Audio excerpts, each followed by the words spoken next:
Shruti, what about you? Me, I think Google, because of the consistency in their innovation. Yeah. Google. All Google I was products. actually thinking, I was thinking what would I say, and I was just thinking of Google because it's like small things, right? Like so I'm working on some kind of assignment, and I have like I'm so it's these documents, and it's all in Hindi, and they have to be translated and then edited and repackaged in English and all of those kind of things. So I was like, and it's like 500 words. I mean, it should take a lot of time, but I've obviously been using Google Translate for that, like just like translating the thing, and I'm so impressed. The translation is so good. Like it's really just like you have to like make like one or two changes here and there, with just some like words, but the translation just like from copy pasting it into like Google Translate has been so good. And I'm like, it's such a, I mean, it's such an innovative thing, right? To like anticipate that people would, and also it gives you voice notes. So it's not just like you have to copy the text, but also you can just like hear it out. So I was just thinking of Google because I spent all of yesterday doing this, and I was like, my God, like they've made my life. Google I love because they've made my life so easy.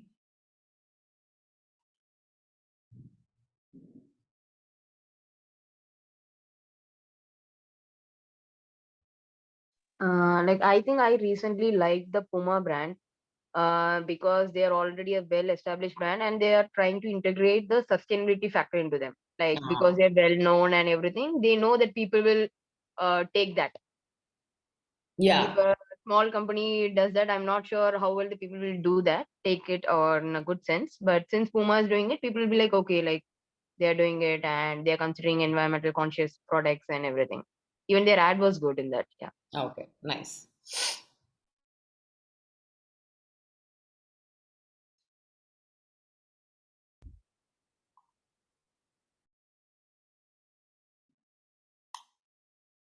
Okay, we'll just wait for a few more responses. Shruti, you let me know when we're ready to start. Yeah, I think we should start in 3 minutes, another 3 minutes, 9, 10.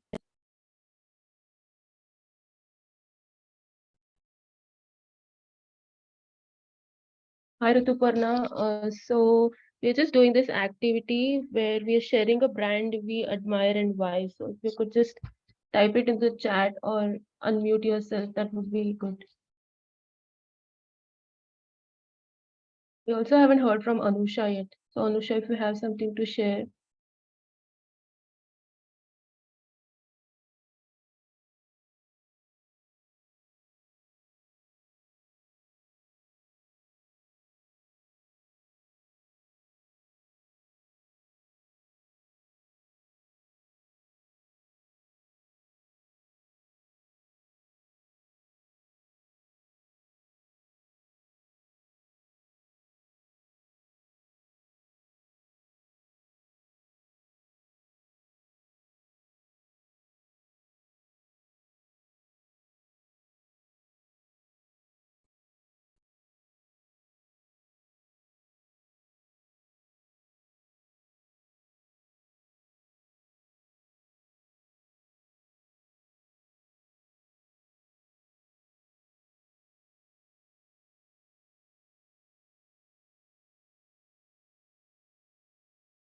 Okay, no worries.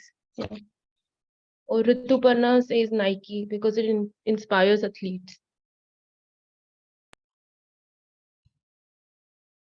Yeah, absolutely. I think, I mean, it's like, the association with sort of athleticism and sports people and all of that is so strong with Nike, right? And it's just, I mean, I don't know if we have any athletes or sports people in the group here, but like we don't need to be, my point is that you don't need to be an athlete or a sports person to know that Nike is like, it's really sort of, geared towards that. And that's the thing about sort of strong brand recall, is that you may not even use it, or you may not, but like, you're aware of it and you know what it's, meant to stand for. um, yeah, that's a great example as well.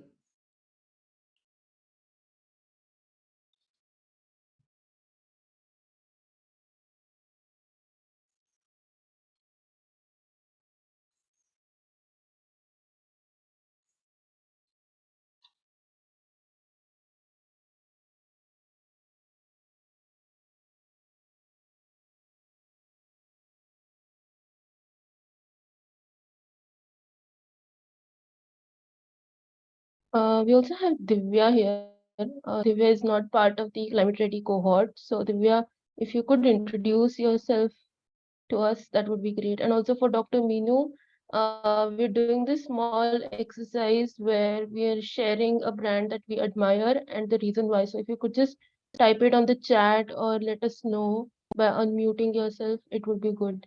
We'll start in like a minute. Yeah.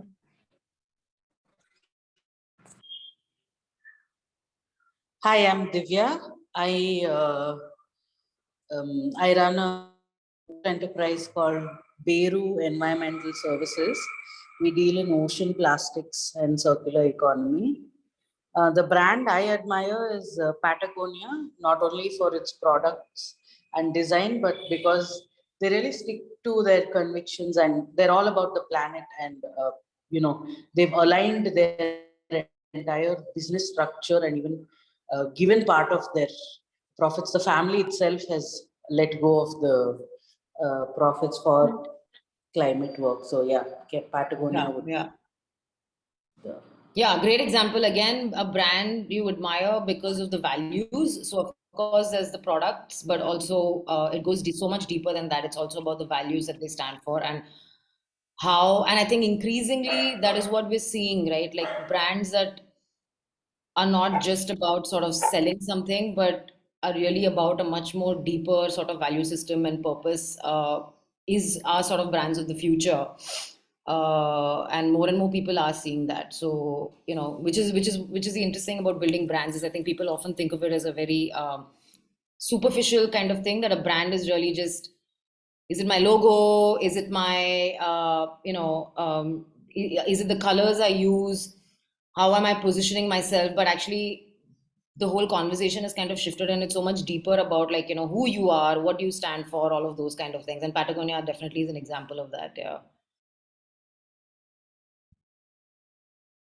It's 9:10. I guess we should start now. Yeah. Just give me 1 sec. Yeah, no worries.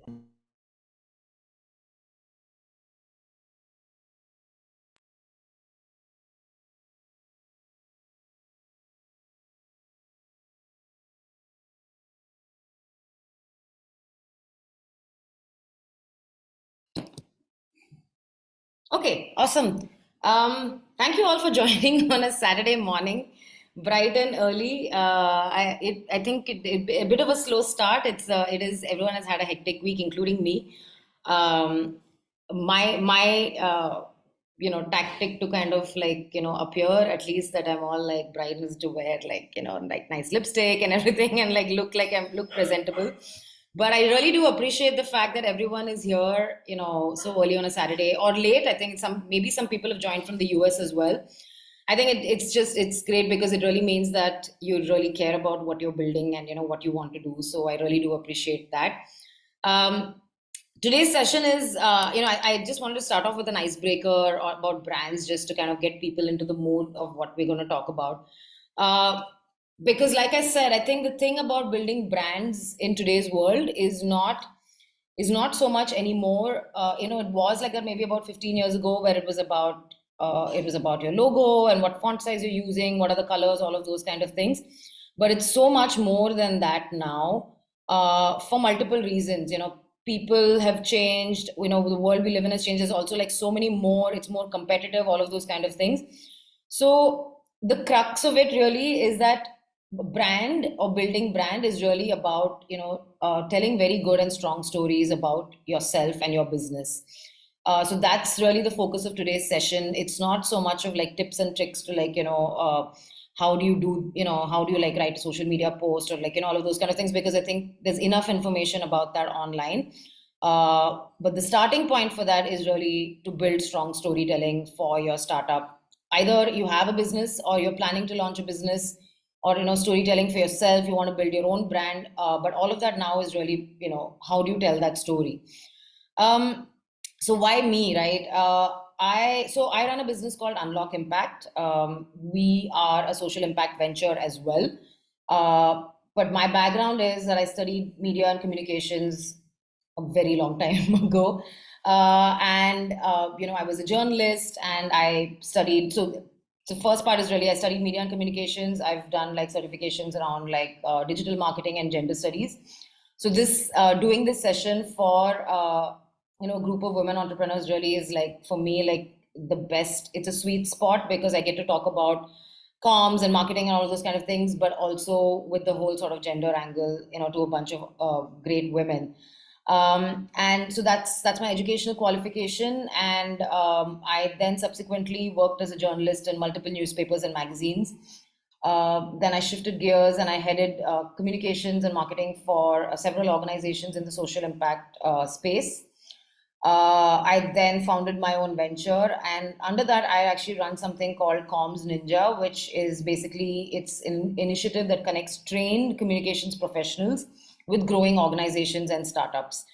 So, which is why I'm here to do this session, because I'm, like I said, the intersection of sort of gender, comms, and growing a business using communications and branding and all of those kind of things. I've spent some time working on that, which is why I'm here today.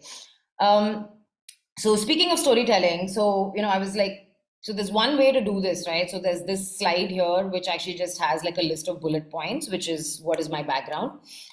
But if I were to kind of flip this a bit and do it in a more storytelling format, this is one way to do it. So this is my point, that there is sharing information, which is this, and there is actually telling a story, which is this. So if I were to tell a story about myself, how then I might say it is that I'm a former journalist. I got into, when I started my career, I was a journalist, but I'm a former journalist who got very disillusioned with how news was being reported. And I wanted my work to have more purpose to it. So about midway through my career, I switched gears and I moved into the social impact sector in India. And eventually I became an entrepreneur myself. And today I run a venture that supports women entrepreneurs and helps impact organizations, social enterprises to tell impactful stories. So you see the difference, right? The first slide has information. So you do get my background, but the second slide is more of a story. So you get to know a little bit more about who I am, maybe just a little bit more who I am, what is my motivation. And that's the difference between taking information we have about ourselves and about our organizations and turning them into stories. This sometimes, it's easy to say storytelling, and sometimes it's a bit daunting, because also you're all entrepreneurs. You have a lot of things to do with your business. You are basically have to do everything, right? You have to be your storyteller, you have to be your finance person also, you have to be like, your salesperson, all of those kind of things. So it's like, okay, I don't know how to do this. So which is why today's session is really, it's about simplifying all of that. So if you maybe we can have like a show of hands, or you can just tell me yes or no or whatever. Is everyone familiar with the movie called The Prestige? Yes. Manjusha says yes.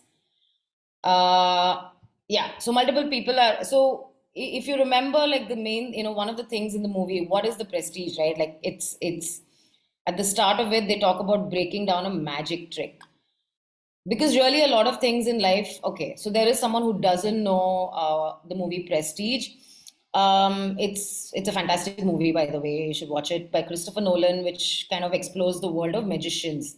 And in that, there is a scene where one of them talks about breaking down a magic trick, right?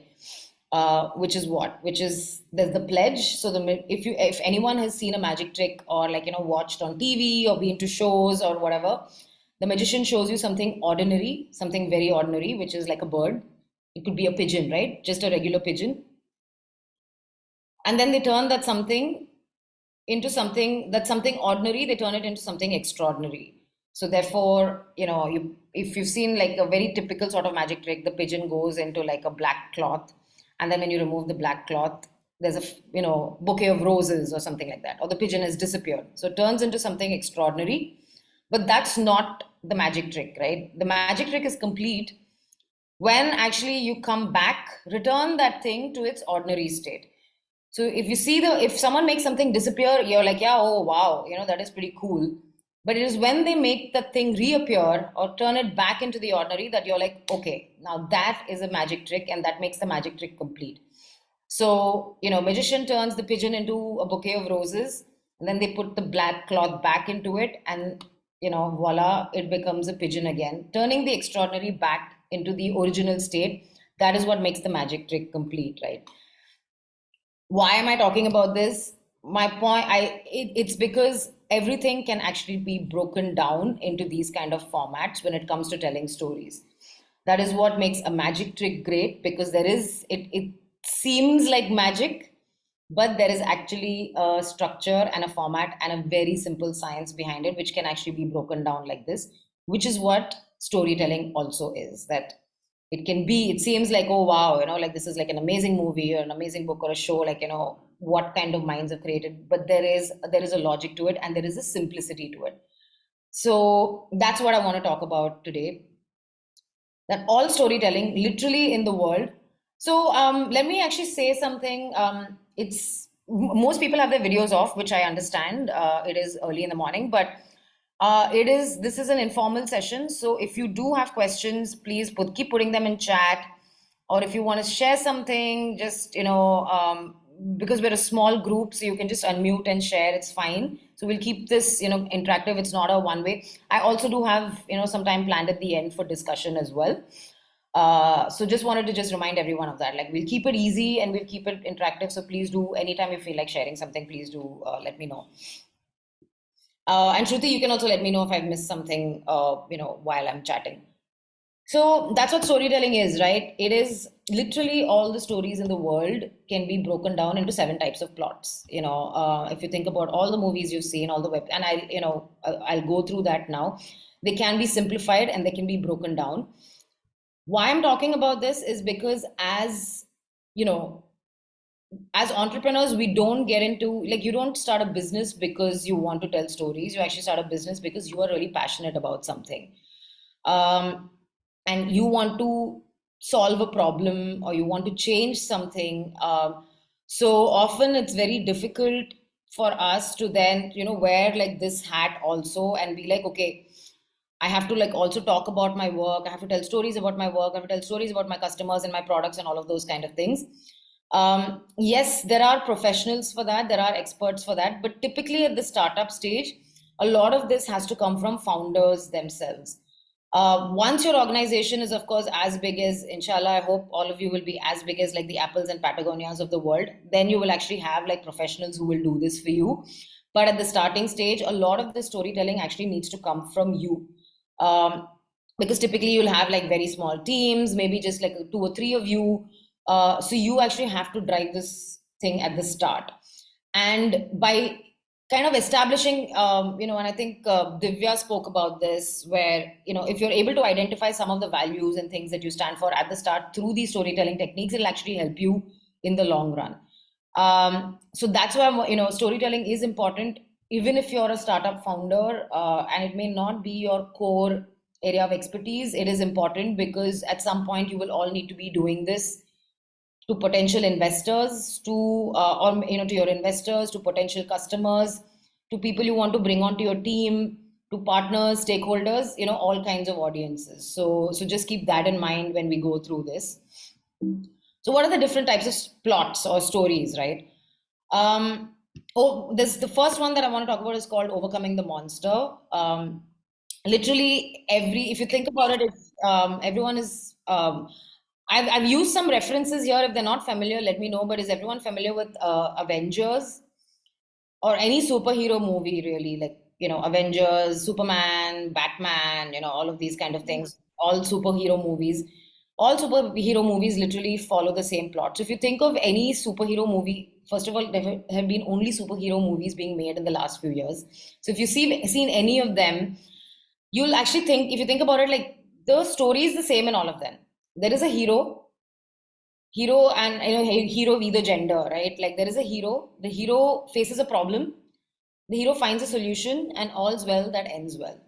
So this is a classic sort of breakdown of how overcoming the monster story would work, and this is true of all superhero movies or stories, which will, at the start there will be a problem, then the hero will find a solution, whether you're like Wonder Woman or Batman, whatever you are, and at the end, all's well that ends well.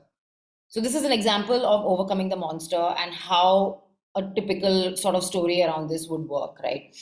I am going to ask you to apply all of this to your own business. But for now, I'm just going to go through these concepts, and then we'll do an activity where I'll actually ask you to apply this to your business as well. But in the meantime, of course, if you have any questions, please do keep asking. All right. So the second type of story is what is typically called rebirth. So a lot of Disney stories tend to be like this. So if you've the reference I've used here is Beauty and the Beast. It's a typical story of rebirth. The character, so there is a beast. If you again, you may be familiar with the story. In this case, how we break it down is the character has a realization. The character changes his or her ways, and all's well that ends well. Again, here it's all about a happy ending. So typically, a lot of fairy tale stories and Disney stories tend to be around this. In this case, the character that's had the realization is the beast, right? He realizes, and of course, it's because the beauty comes in that he has this realization. But the realization basically makes him change his ways and break the curse and everything, and all's well that ends well. So this is another great example of like a typical story. This, if you think about it, often works for a lot of it works well in the impact space. In this case, it could be maybe there is a founder that has a realization, or if you're working, for example, because all of you are working in in the climate change space. Somebody used the example of plastics, right? So this could actually be, this could be applied in that context as well, that, you have a typical consumer who has a realization that maybe they're using too much plastic. They have the realization because of the intervention and the awareness that you are building, right? So you are obviously putting all of this information out there about what plastic is doing to marine life and oceans. So I, as a consumer, have this realization that, oh my God, I'm using too much plastic. I need to change this. So I actually change my ways. And all's well that ends well here is actually that maybe someday we can actually, at least clean up our oceans a little bit or reduce plastic or whatever. So start thinking of this in those terms. How can you apply this to your business? But that could be one example of how rebirth would work. Then the third type of does everyone remember the movie Queen? Yes. Yeah, this is a really fun movie where Kangana Ranaut's character at the start, Rani, is jilted, and she goes on a quest, and she has all of these experiences. She's stuck. She goes on a quest, and then she comes back all rejuvenated and changed, right? So again, this is a very simple. If you think about it, a lot of movies follow this. Typically, for example, like Eat, Pray, Love with Julia Roberts it's exactly the same thing. She's stuck in a funk. She goes on a quest. She finds herself in Bali. She goes to India, she goes to Bali, and she's rejuvenated, and she kind of turns over like this whole thing. So this can actually, this applies to a lot of stories we know. Again, ways in which this can apply, think about ways this could be applied to your story as well, right? These kind of the quest stories are always, they're really they're about the journey as well. So if you look at the previous kind of things, like it's here in this case, for example, the hero finds a solution. What is that solution? And then the character changes his or her ways. And here, for example, the quest is also about what are you trying to find, right? Like, what is the journey? Again, very simply broken down. There's a part one, there's a part two, there's a part three. As long as you're very aware of what you're covering in your stories, it'll always, there is a trick to making all of these kind of stories work, right? Moving on. If I'm going to Shruti, is this too fast? It's fine. Okay. Rags to riches. Again, I think a story we would all be familiar with. I've here used the reference of Oprah Winfrey. This is a story a lot of entrepreneurs use. And when I say use, I mean that it's actually true, right? The character is either they're poor relatively in terms of wealth, or it could be something else maybe that was lacking, but the character is poor. They work really hard and they make it big. if you think about it, so Oprah Winfrey, everyone, of course, I'm assuming everyone knows who Oprah Winfrey is. This is a huge part of what, if you think about the Oprah Winfrey brand, this this is a story, or this is a storyline that has repeatedly sort of been emphasized with Oprah. If anyone knows of Oprah, you know that, like, she started out poor, she's worked really hard her whole life, and she's become this like global brand, right? But the interesting thing is that about why do we know this story about Oprah? Because this is a story that has been told from the start. Because it is a story that makes people feel, it makes us as an audience feel really warm and fuzzy. Because someone working hard and making it big is like the best possible thing, right? But also, they were really smart about it, which is to make sure that they actually tell the story. If you look at the words that I used here, right? Richest self-made woman. So these are all things that point to the fact that self-made, and this is, if you think about it, this is very similar to stuff that is said about Dhirubhai Ambani in India as well, right? Like everyone knows that Dhirubhai Ambani came from like humble backgrounds, and then made it big, and in a single generation changed what his worth and the company and everything like that. So often a lot of people who have these kind of things put this word self-made, because it really shows that they have worked really hard and they have made it big. This is a storyline that works for a lot of entrepreneurs. If you think that this is something that could be part of your personal story, then definitely something to think about. But what it also does is it works a lot for, in the social impact space, it works a lot for organizations that say work with a lot of, poorer beneficiaries. For example, if you work with, if you work in a lot of communities, if your solution is actually helping communities, get them out of poverty or improve their livelihoods, or something like that, then this is something that works for them as well, right? This is how you could build a story around what. So you have X person that probably is from a certain community in a village in India, and because of your intervention and help them work hard and all of those kind of things, then they're able to make it big. So this is actually something to think about from when there are individual stories to be told, either beneficiaries or entrepreneurs. Then this is a story that works really well as well. So I think as entrepreneurs, or we sometimes feel a bit shy about putting ourselves out there. I've experienced this a lot. When I talk to startups, people are like very excited to talk about their solution and the work, but they're not so like this thing. Then they're a bit like we don't want to talk about themselves so much, but I think it's important. People are invested in your story as well, right? Like everyone loves Oprah's story. Of course, what she did and all of those other things and the content she's made and all of that is also important. But her story can be inspiring for a lot of other people, which makes it a great story as well. So think about that for yourself too. Divya, you have a question. Go ahead. Yeah. So, uh, about what you just said, if you make a difference to someone and they have, uh, you can visibly see the change in their lives to talk about it. Um, do you not feel like maybe that person doesn't want to be highlighted that way because they're in the position and they're working with you because, nobody else is helping them. They want a better life. Sure. But then to take it and publicize it, maybe it's like a breach of their privacy. I mean, I don't think, I'm not definitely not advocating doing something that people don't want to talk about. But I think what's important here is that it can be embraced. It is a story worth embracing because it's as long as it's true and it's authentic, and of course the person has to be okay with sharing it. But it's a story worth embracing because it is really impactful. Because I think the difference here is that with this particular kind of thing is that it's inspiring to a lot of other people. So if you are working with someone and maybe, yeah, obviously if they don't want to talk about themselves, that's you obviously first and foremost you obviously need their consent.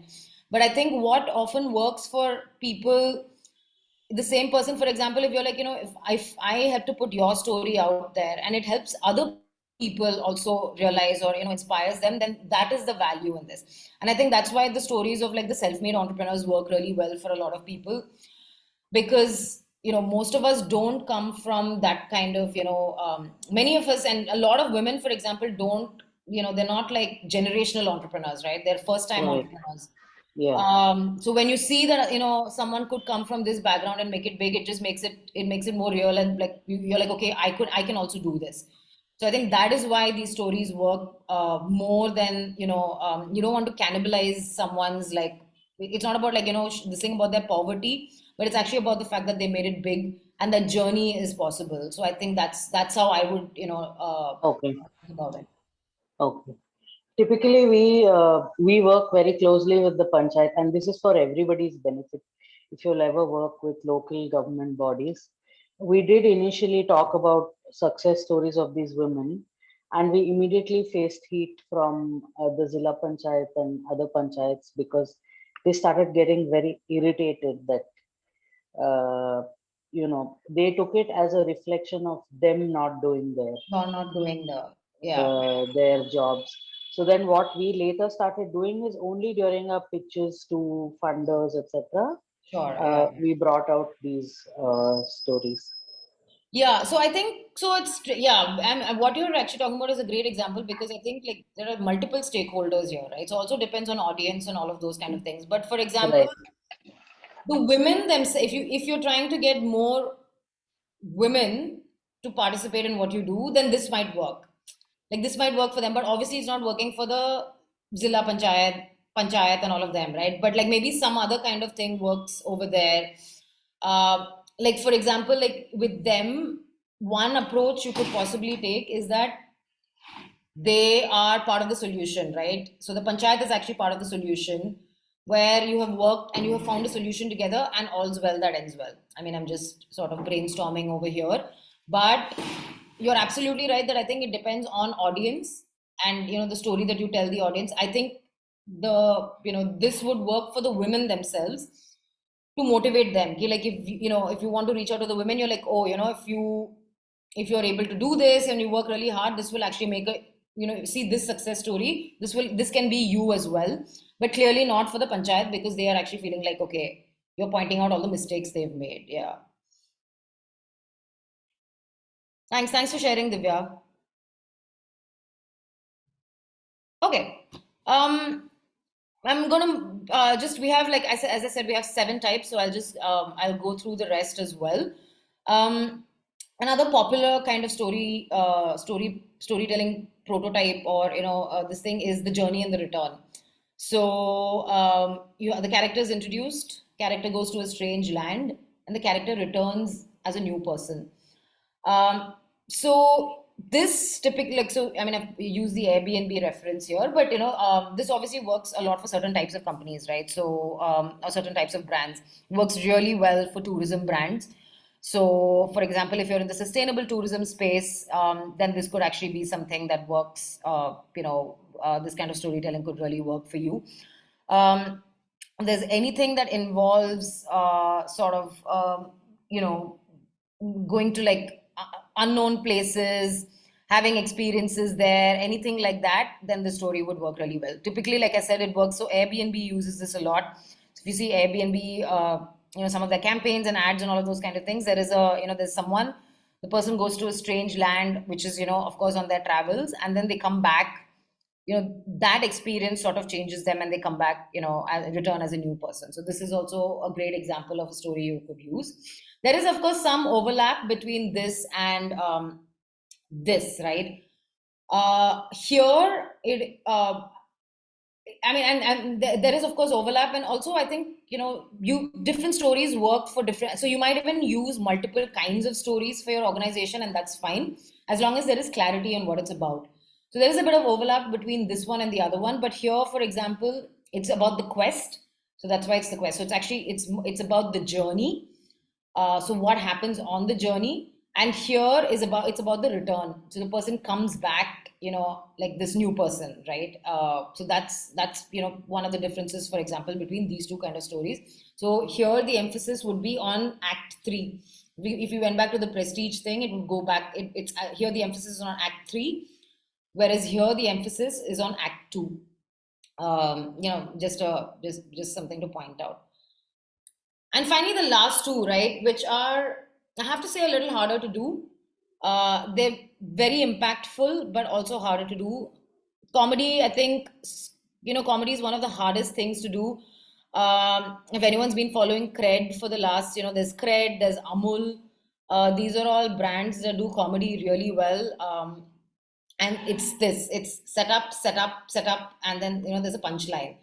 The thing about comedy is that, like I said, it's hard to do, but it's obviously the impact of it is much more.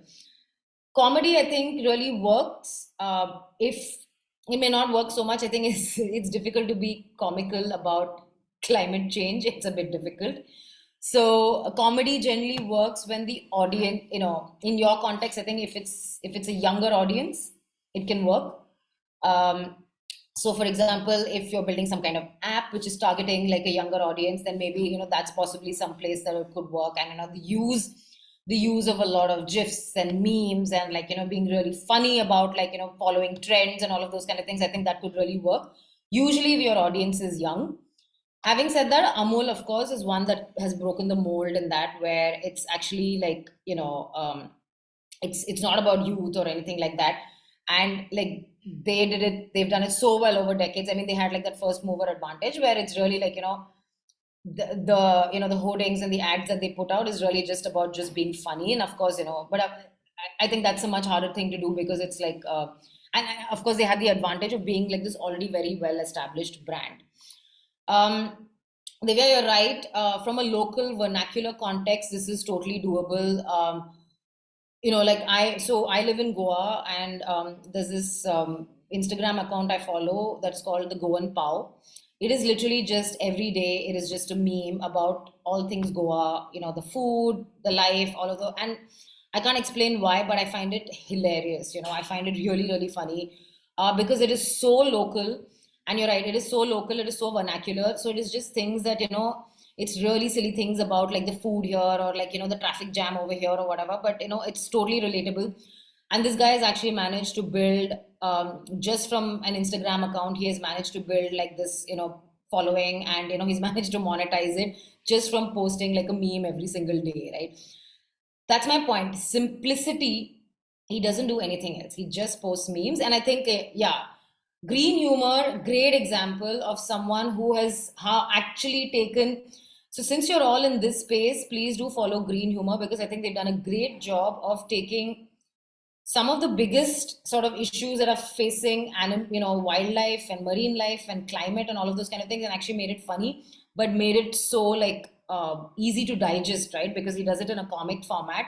And if you look at everything that they do, it is this. Every comic strip actually follows this. It is a setup, and then there is a punchline. So simplicity makes it possible, right? So that's I just wanted to mention that. Somebody had put up their hand. I think Snowy. No, it was me, and then I typed it. Yeah. Is Snowy Christopher your name? Yes. Okay. Snowy. Yeah, I typed it then. I typed the green humor thing. I was about to tell that. And then I typed. Okay, got it.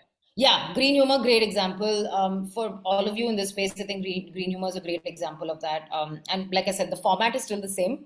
It's always a setup. Like it'll be setup, and then there will be a punchline. Hard to do, but highly impactful if you manage to crack it. So I don't know, like anyone, at least with Cred, like there's always a bit of like, but what exactly is Cred? But everybody remembers the ads, right? So the brand recall is brilliant. But you're like, what exactly does Cred do well? Yeah. And finally, tragedy. Used, of course, I think a lot in this space. Typically used a lot, for example, by like, tobacco, anti-tobacco, anti-smoking campaigns.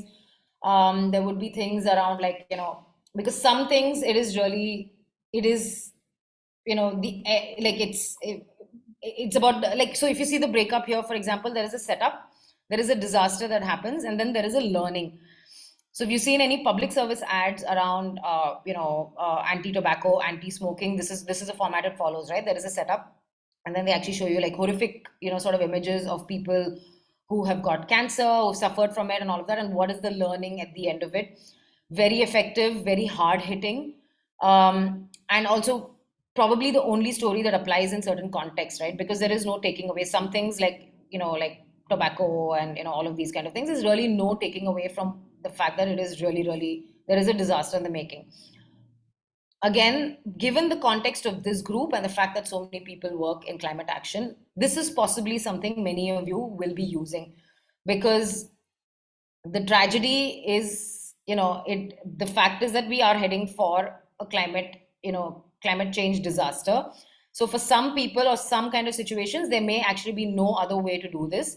And this is something probably a lot of you will be, using in your storytelling as well, which is that this is, the setup is this. We have, so if we go back to the sort of ocean and plastics kind of thing, right? The setup is that all of these years, all of our plastic usage has done this. Disaster is striking because now this plastic is getting into our bodies through seafood, or it is getting into like animals and marine life and all of those kind of things. So what is our learning from this?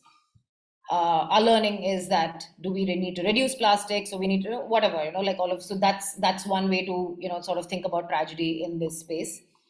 Yeah, in some cases, like I said, nothing else but talking about the disaster will probably work. So yeah, so that's the 7 types of archetypes of stories. I'm just going to pause here. Snowy, you have something to share. Please do share. I know what you're talking about, but it'll be nice for the group to hear from you. Yeah, so during this COP26, so the ad was about the dinosaur, which it is extinct now. So it came to a public forum and it will talk to the people there, like to the dignitaries who came to the Right. COP26 that do not choose extinction. So it's more of like a tragedy version, I would say. Yeah. Yeah, but the technique was to use maybe like a dinosaur to kind of soften that. Yeah. Yeah. But yeah, absolutely. Tragedy, like, so it is a dinosaur that used to, obviously that, led to the dinosaur's extinction. So what better way than for a dinosaur to come and tell you about, Not to choose extinction. Yeah. what we're choosing. Absolutely. Yeah. I'm just going to pause here. Any questions, anything anyone would like to share, based on what I've covered till now?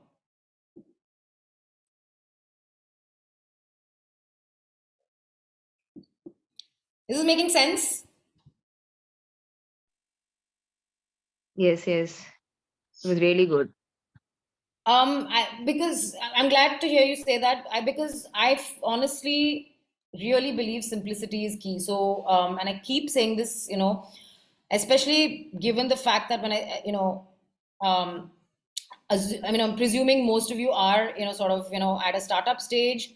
You have multiple things to do. You have small teams. I keep coming back to that. So don't it's it doesn't always have to be like a too like a lot of things. It really can be just like a really simplified thing, something you do, but just as long as you do it well. And I'm sure this is what you do in your businesses as well, right? Like you're not trying to do like, but just sort of narrowing down the focus and identifying what it's about, which I think, for example, can be done in this space as well. So I'll keep going, but please do, interrupt me, or like, just ask if you, or like, like people have been sharing, please do keep doing that. So now that we have this, so at the end of today, for example, I don't expect that suddenly all of you are going to be like, okay, I'm going to become an amazing storyteller, right? It's not possible in like a 1 hour session.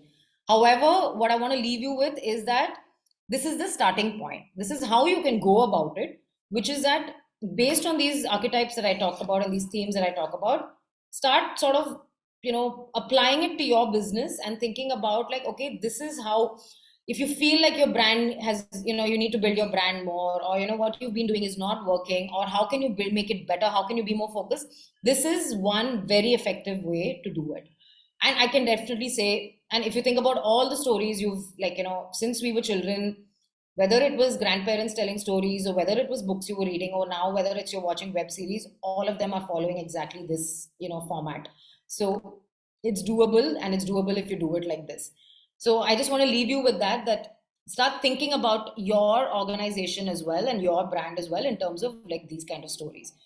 So what do you tell stories about, right? First of all, stories about yourself as founders.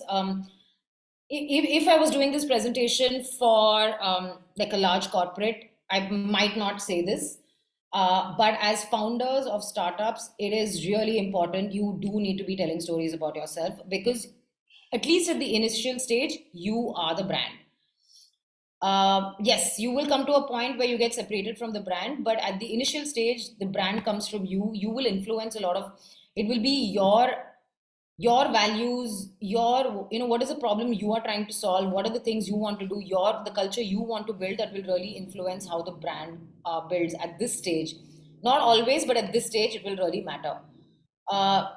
So stories about you are, and also entrepreneur stories are like really, really hot right now. Like people are just like, thanks to like everything that has happened with, whether it's like unicorns in India, like all of these like big Silicon Valley entrepreneurs or whatever, people are really interested in entrepreneurs and the stories, what their backgrounds. So people are interested in you, your journey. What is your inspiration? Why do you do what you do, right? If so, and actually we can come to that, but like, so for example, I think, you're talking about ocean plastics. What is the inspiration and passion behind it? Why do you do what you do?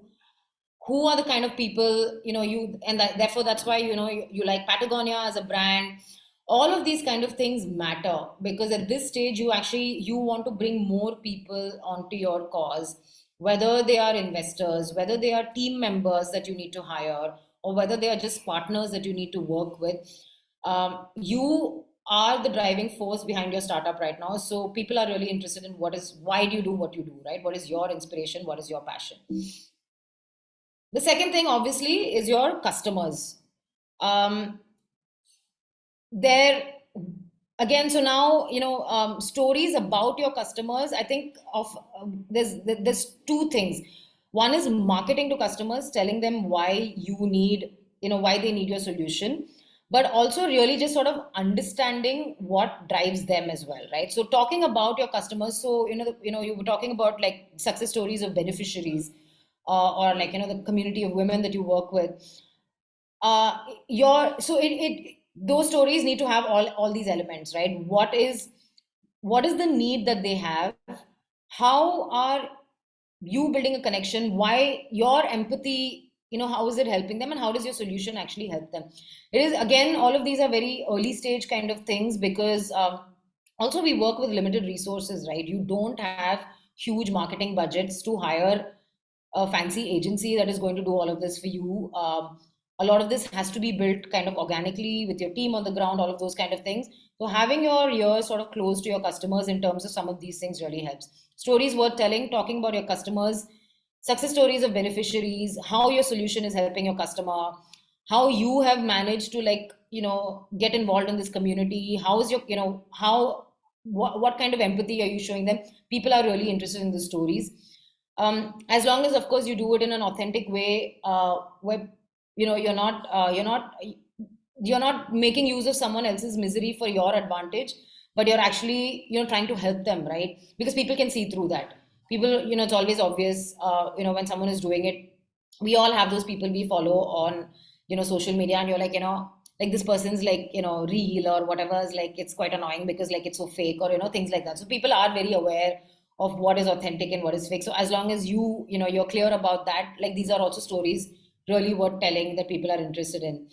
And finally, always your company, stories about your company. What is your personality? What is the company's personality? What are the values? And this is, I think, interesting, because right now the company may be just you, or maybe just two or three people, but it is still a company, and it already has a personality. It has a vision, and it is worth telling that story right from the start. Why all the brands you all talked about at this, whether it's a Nike, or whether it's a Patagonia, or whether it's an Apple, all of these kind of companies, or Samsung, they have personalities and values and traits, and that is what you are reacting to. Yes, of course, you like the product, but it's also because they have certain values. They stand for something, they represent something. For Nike, like I said, it may not be, if you're not an athlete, okay, maybe you may not buy a Nike, but for their audience, it's very clear what they represent, right? And why is it making the world a better place for athletes? All of these kind of things you can actually start building in your company from this point onwards. You don't have to wait till you're like a bigger size, and then that's when it matters, because a lot of this gets driven from this point onwards. So again, just wanted to give you a framework. So if you have like 7 types of stories, what should you be telling stories about? You can literally be telling stories about 3 things, which is yourself, your customers, your company, and that is more than enough at this stage. I'm just going to pause here. Snowy has a question. No, it's not a question. So when you are showing that your company, right, the values, vision, and the impact what they create. So I remember a brand name Relove. Yeah, So Relove is mostly about they resell the products, which is their value. Like they get the products from the used products from the people and they resell it to another person. And the vision is to reduce the like new buying of clothes, like not to buy a new clothes, but to resell it. And correct. they show the impact stories also in their page, like how much water they have saved by not buying a new clothes. So the customer is able to see that impact. Yeah, perfect. Exactly. So it's, I mean, it's not like they're sort of, it may not be a very direct selling of the product, but Yeah. because they're talking about their purpose and vision and values and all of those kind of things, it actually, it's like an indirect kind of like, building of the brand. Absolutely. Yeah.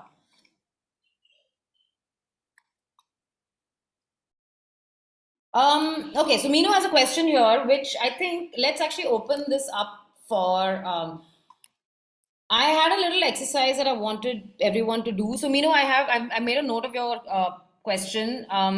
Before I say, okay, this is how you should do it, I would like to hear from the group on now that we've discussed these few sort of concepts, how would you apply it to your business, right? So I want to actually do this live right now. We're at almost 10 o'clock. We have about a half an hour to go. So let's take about 10 to 15 minutes. And just given everything that's been discussed till now, can you do like a short, if you had to talk about your company, um, your brand company, whatever you want to call it, if you had to like do like a short about us, following those 7 types of stories, right? Let's take 15 minutes, write it down live right now, and maybe if you have the time, also find or create an image that can go with it, and then we'll call in a few people to share with the group. Does that make sense? Is the exercise clear? Does anyone have any questions about the exercise?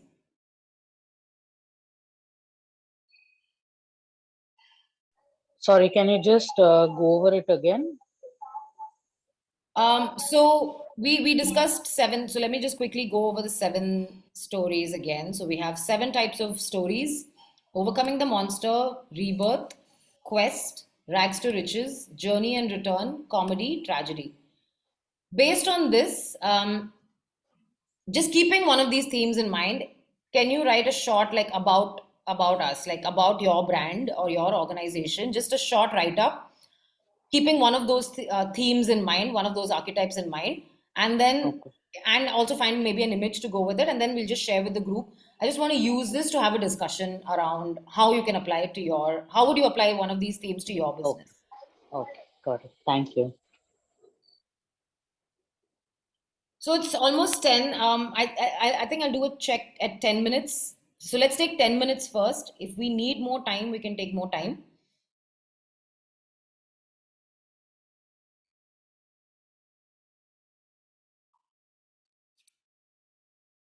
And Meenu will address your question when we come, when we have the discussion as well.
Manjusha, awesome. Go ahead. Okay. Manjusha, actually, can you introduce yourself and your business as well? Yeah. Yeah. So, hi, Aditi. It was really nice session that you are conducting. Very interesting way of explaining the things. I really appreciate because as a scientist, I also understand how it is important to explain difficult things in more simpler ways. Well, so I'm basically a scientist. I work as a principal scientist at CSI National Chemical Laboratory in Pune. Right now, I am at Purdue University in West Lafayette as a Fulbright scholar. So I have been working as a researcher since several years, like more than 2 decades. After my PhD, I have joined as a scientist. So I was working on functional materials and materials for energy storage devices like fuel cells and batteries since so many years. I have got a lot of recognition, international recognition as well, and published papers. I have my own established group and I supervise several doctoral students for their PhD. So while working on these materials, doing my research, I was very content doing what discovering new things and understanding the materials and all, and I had managed multiple multi-party parallel research programs while delivering robust scientific outcomes with publications and patents as well. So though it is rewarding to get recognition through research dissemination, I was feeling incomplete as a researcher because I was feeling like see, I do get salary, which is taxpayers' money spent on my research. So what I am giving back to the society beside the publications or the patents, maybe some of couple of my patents would have been licensed, but still I was not happy with that. So then with the advent of electric mobility and emphasis on clean energy, then I saw an opportunity to provide sustainable, affordable energy storage solutions for our country. So because my research was on energy storage, I had some leads on alternate chemistries beyond lithium ion, like sodium ion chemistry. That is what my startup is also about. Even if we go towards electric mobility from diesel or fuel based engines, we don't have lithium ion resources, the raw materials that are required to make these batteries. Even we don't have battery manufacturing capabilities or cell to cell manufacturing capabilities. Everything is concentrated within few countries and mostly dominated by China, and we don't have very good diplomatic relations with China. So we can't afford to be dependent on countries like China for our electric mobility energy storage requirements. So in my lab, we were working on sodium ion chemistry. Sodium is available everywhere around the world, even in India. So we have developed this battery, which is based on entirely all the raw materials can be available within our country, and it can compete with lithium ion chemistry for electric mobility, almost for even for stationary storage and all applications.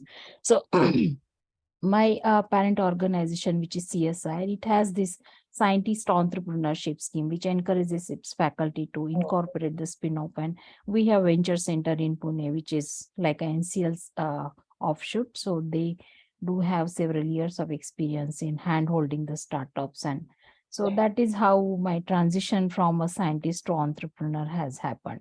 So I Thank you would so much say, for sharing. yeah. I see you put the question here. We'll come to that.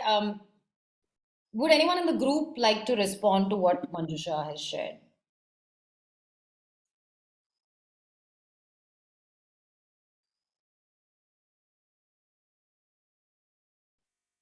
And response is just, like I said, in the spirit of just, we're all here to learn. So, what did you think of what she's put together? Any inputs, any reactions to what she's written over here?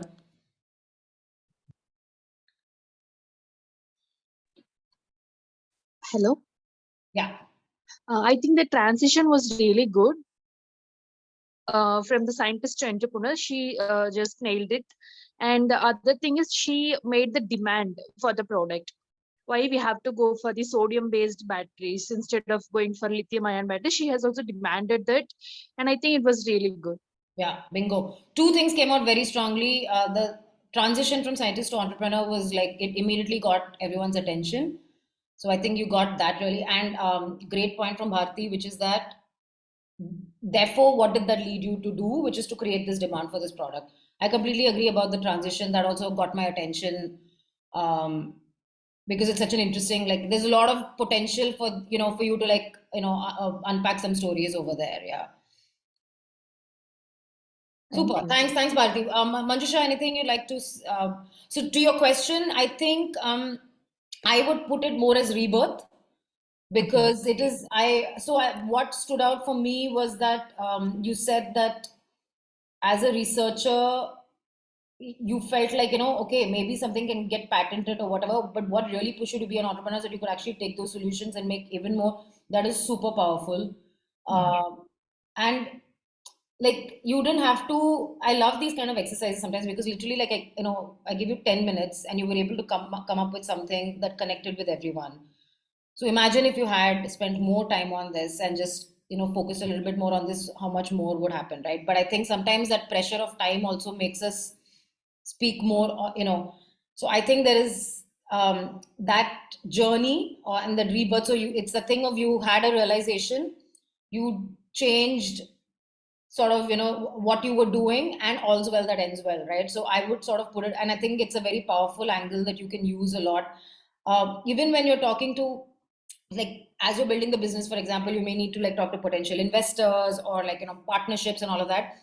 Given the fact that you have a scientific background, I think, so sometimes it will play to your advantage. People may of course have a question ki, like, oh, but you don't have entrepreneurial experience, it's not, that's fine. But I think what you have going here for you is that you were driven by something sort of more purposeful, right? And I think what you Exactly. said there about the fact that, like, as a scientist, you felt like you could not do enough and you wanted to do more as an entrepreneur, I thought was really nice. Yeah. Thank you so much. Thank you for sharing. Thanks. Would anyone else like to share something? Yes, Divya, go ahead. Let me share the screen. Hang on.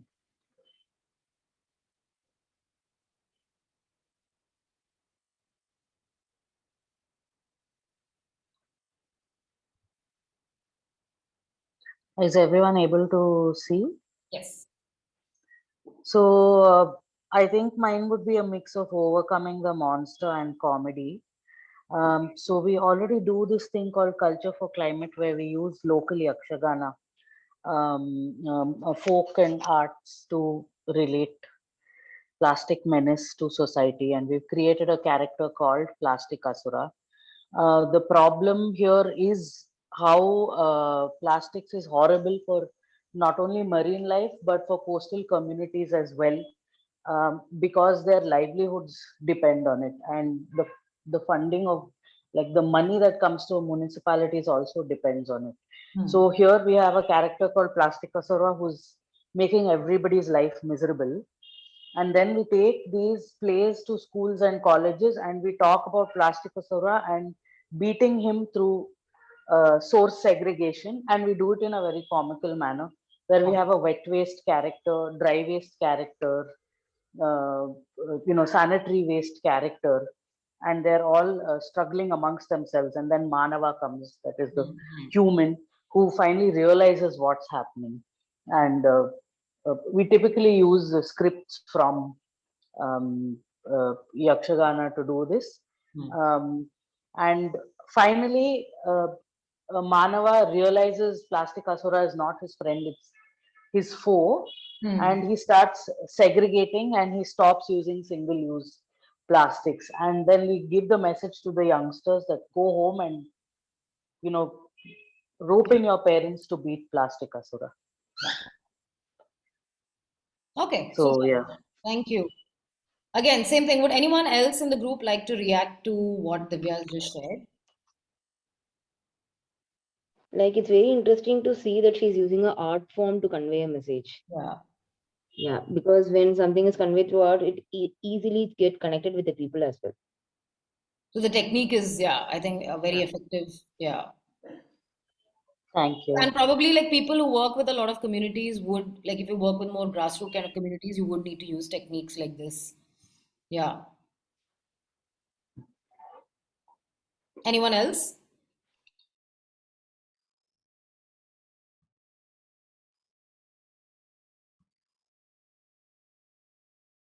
Yes, can I share my screen? No, just before that, any reaction to Divya?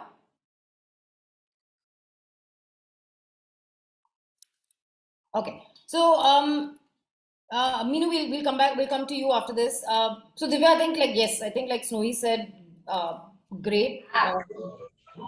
The use of a character, I think, definitely in some kind of storytelling is very effective because it makes it more relatable and all of those kind of things. Couple of pieces. So I would say, so for me, actually, I guess it's interpretation sometimes, but I felt like there was a tragedy effect to what you were doing, right? Which is that Okay. if you say it's like the dinosaur example, I think that one of you shared. It was like so that there is a setup that this is a Right. situation in coastal communities and disaster has in fact struck, and what is the learning is that we need to segregate and single use plastic. It's interesting in your case because you're using comedy to actually sell, so it's that whole tragic comedy kind of thing, right, which is an even Right. more unusual kind of approach, but it's so I would actually sort of put it like that, and I think it's Okay. great that you've managed to use the comedy. You're using comic techniques, you're using jokes Right. to tell the thing, but it's actually a story of tragedy. Uh, Right. which is that actually disaster has struck. What you're actually saying is that disaster is here, but there is still a learning out of it. But really nice to see how you are using, and I think there's a great learning here for everyone else as well, is that you can actually local context, local folklore, local kind of things can also help us so effective with storytelling, right? And I think Right. even the dinosaur example or green humor, using, I think these kind of things help to soften some in some cases or make it more relatable, because I think sometimes Right. people find you just keep saying that okay, climate change, sometimes that's too big and too intangible for people to relate to, like the big problems, right? Like it's like the tobacco and cancer thing. I mean, we've all seen the ads, but it's like, yeah, okay, it's okay, it's going to happen to someone else. But once you use these kind of techniques, it becomes definitely more relatable. So really nice to see Right. that. Thank you. Okay, let's just do one more, Meenu. Dr. Meenu, you want to go ahead?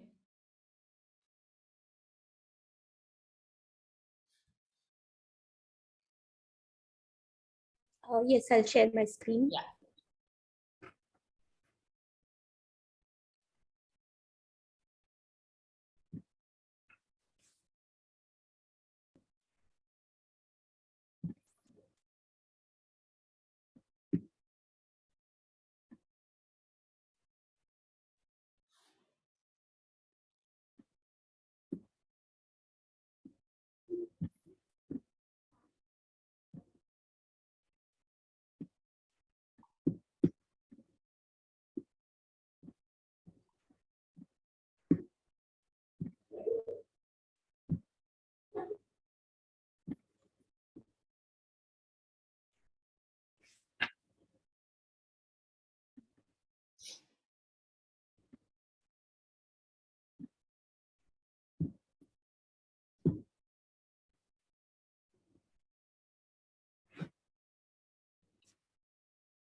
Yeah, we can see your screen.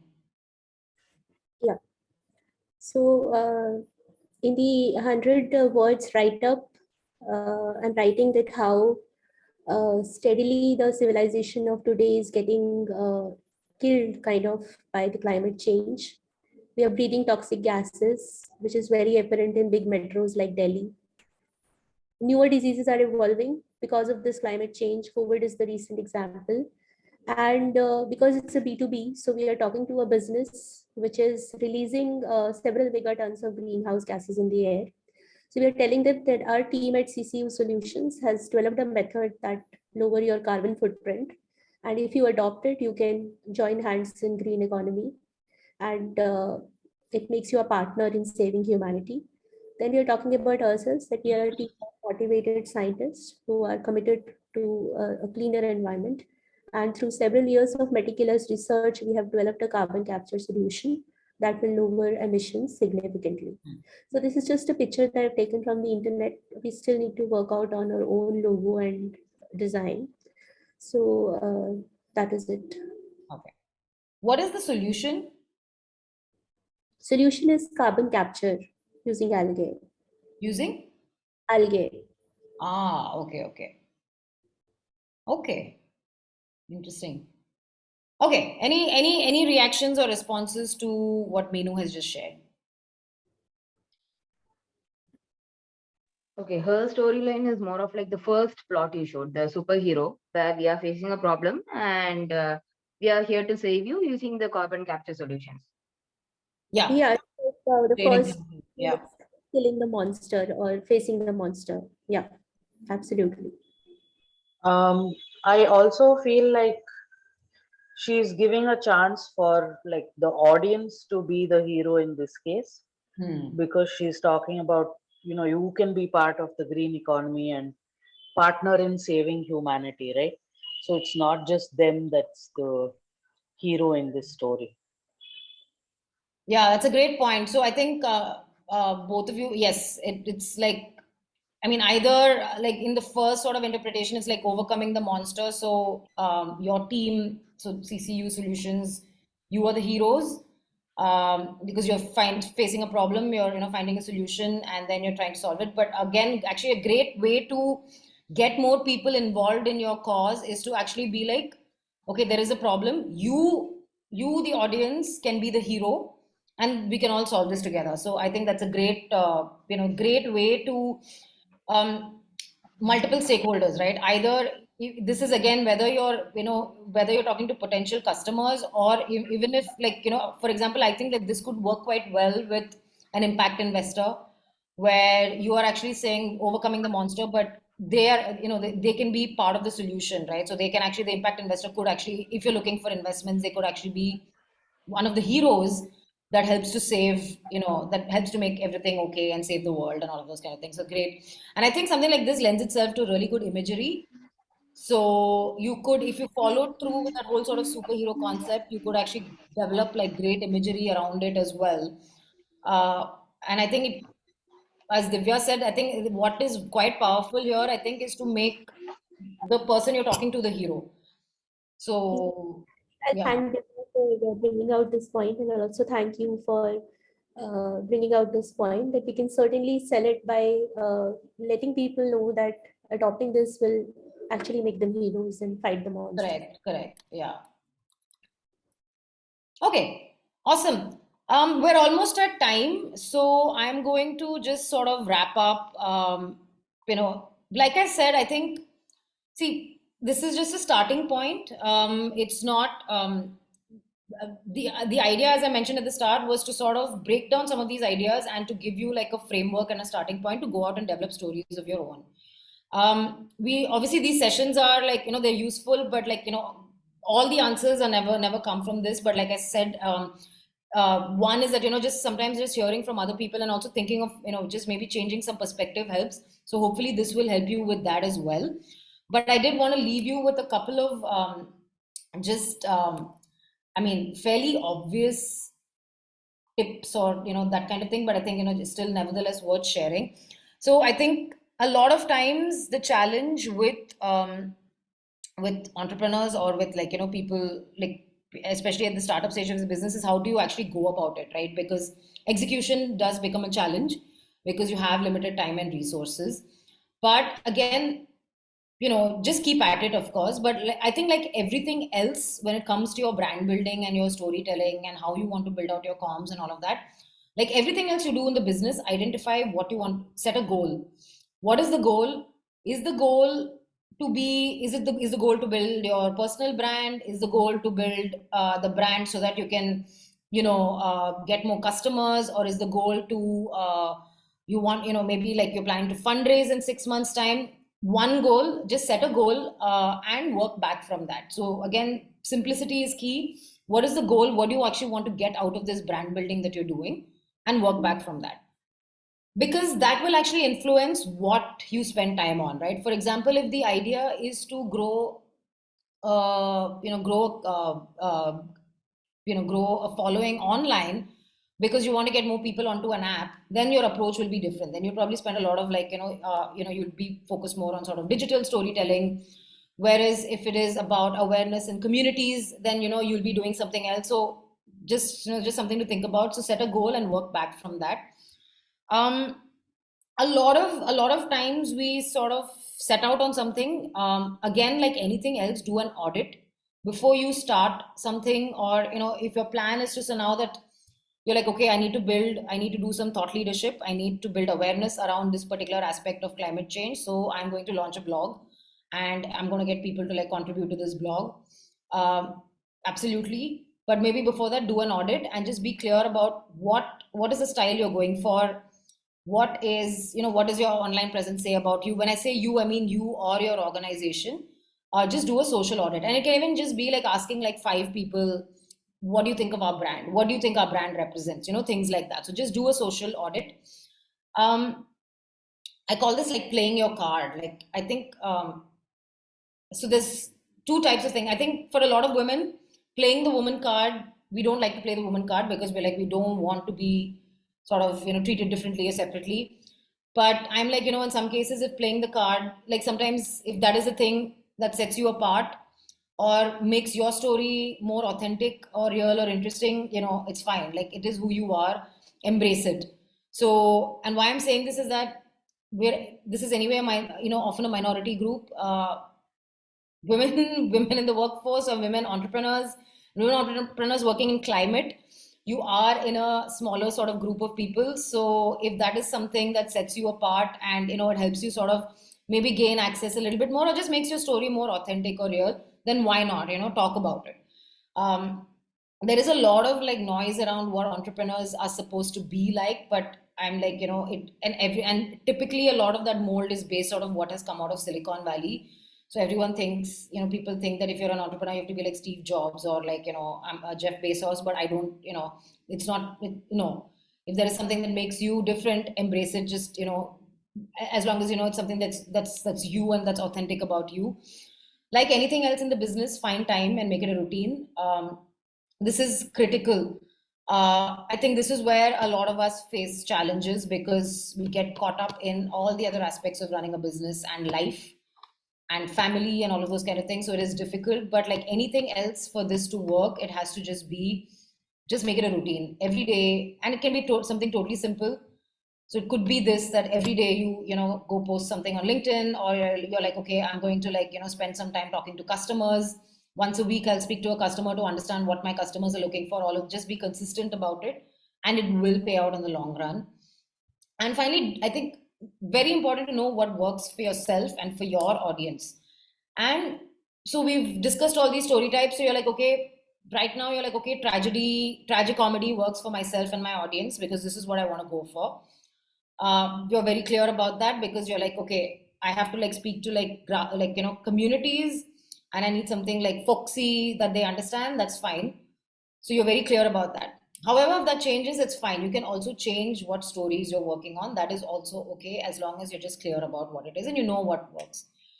So yeah, I think really these are just common sense things, but I think worth just sort of reiterating at this point and just reminding everyone that this is, how actually this stuff works is that if you just sort of simplify it and keep at it. And on that note, we have past time, so I just wanted to stop here and just, tell your story well, the rest will follow, and hopefully some of the techniques and things we heard shared today and discussed today will help you with that. If you want to like, reach out to me, please do, these are my details. I'm happy to like always, I love talking about all of this and like working with startups and talking about stories and all of those kind of things. So please do reach out anytime. And thank you so much for joining on a Saturday morning. Thank you, Aditi. It was a really nice session. Yeah, it was really nice. Thank you so much. Thank you so much, Aditi. Thank you. Thank you so much, Aditi, for taking out your invaluable time. It's such a refreshing concept, and I'm sure everybody would, have some tips that they would like to implement in the next pitch, the next time they pitch to their investors. So I guess we're done for the day. I'll share the recording with everyone. Once it is ready, I'll have the YouTube link ready, and I'll share it with everyone. And see you next week. Okay, Thank you so bye much. bye. Thanks Have a good everyone. Have a nice weekend. weekend. Bye. Bye. Yeah.